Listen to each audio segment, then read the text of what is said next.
கிறிஸ்துவுக்குள் அன்பான கடவுளுடைய பிள்ளைகளே, உங்கள் யாவருக்கும் காணொளியில் கர்த்தரை காண்போம் ஐக்கியத்தின் சார்பாக தோத்திரத்தை தெரிவித்துக் கொள்கிறேன். இந்த நாளுடைய சிந்தனை மீகா 7ஆம் அதிகாரம் 6வது வசனத்திலே, மகன் தகப்பனை கனவீனம் படுத்துகிறான், மகள் தன் தாய்க்கு விரோதமாகவும் மருமகள் தன் மாமிக்கு விரோதமாகவும் எழும்புகிறார்கள்.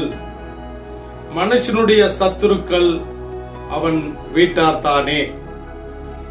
இந்த மீகாவின் புத்தகத்திலே 7வது அதிகாரம் 6வது வசனத்திலே குடும்ப உறவுகள், தாய் தகப்பன் பிள்ளைகள் மாமியார், இப்படிப்பட்ட உறவுகள்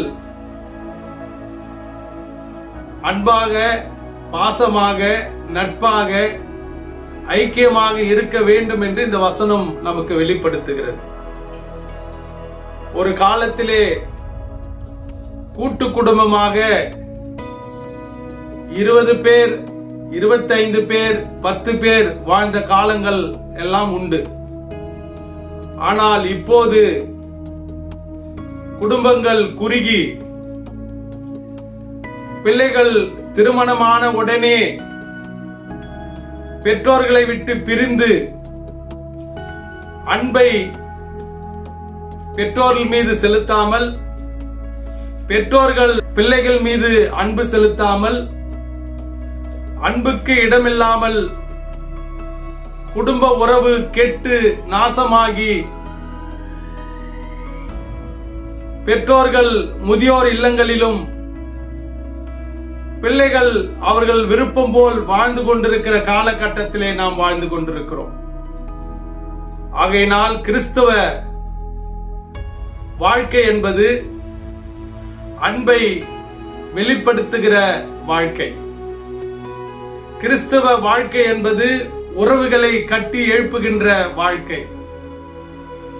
இப்படிப்பட்ட நல்ல பண்புகளை தான் கிறிஸ்துவம் நமக்கு போதித்து திருமறை இன்றளவும் சாட்சி பகிர்ந்து கொண்டிருக்கிறது. ஆனால் அநேக குடும்பங்களிலே பெற்றோர்களும் பிள்ளைகளும் அன்பை கடைபிடிக்காமல் விரிசலோடு பிரிந்து வாழ்ந்து கொண்டிருக்கிற குடும்பங்களை அநேக இடங்களிலே பார்க்க முடியும். ஆனால் இந்த வசனத்தின் சிந்தனை என்ன வெளிப்படுத்துகிறது என்றால், நாம் குடும்பத்திலே அன்பை வளர்ப்போம். பெற்றோர்கள் பிள்ளைகள் மீதும் பிள்ளைகள் பெற்றோர்கள் மீதும் அன்பு செலுத்தி, வருகின்ற மருமகனும் மருமகளும் அவர்கள் தன்னுடைய பிள்ளைகள் என்று பாவித்து, அவர்களும் நமது ஒரே குடும்பம் என்ற அன்பை வெளிப்படுத்தி, கிறிஸ்துவ நாமத்தை மகிமைப்படுத்துகிற மக்களாய் நீங்களும் நானும் வாழ்வோம். இப்படிப்பட்ட வார்த்தையை நிலைத்திருப்போம். நீங்கள் விசுவாசித்தால் தேவனுடைய மகிமை காண்பீர்கள். ஆமென்.